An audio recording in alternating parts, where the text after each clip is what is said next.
What's up YouTube? Chapo with the sticks, back with another video. You see, this is not my ordinary gun room. I actually moved all my stuff downstairs because I'm about to move soon.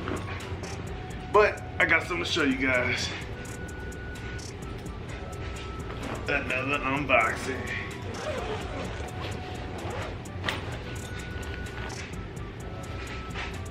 It's the Hellion. I don't know if it's too bright. Let me turn this down some. Got the Hellion. Cost me 2 bands. Went and got me 4 free mags. The other mag is already with my other mags.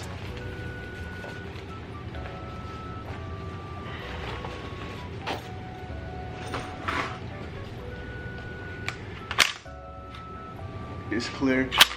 I already moved it to the left side of the gun, so the shells can go this way. But this is the Hellion.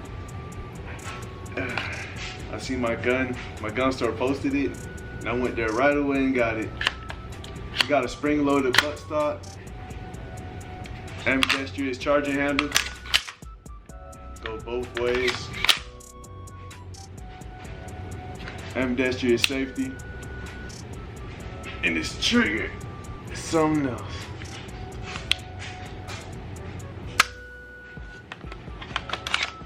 My first bullpup.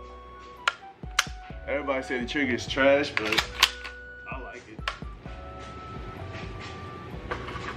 This how it look with a mag in it. It's my baby, just like my other kids. Flip up iron sights. Haven't shot it yet. Plan on shooting all my guns when I get back home and I get settled and stuff. But yeah, this is the Hellion. I got a lot more firearms I didn't post, but you can follow me on Instagram at Chapo with the sticks. That's where I'll be posting all my firearms first. When I get back home and settled, I got a lot more guns for you guys. So, see you guys later.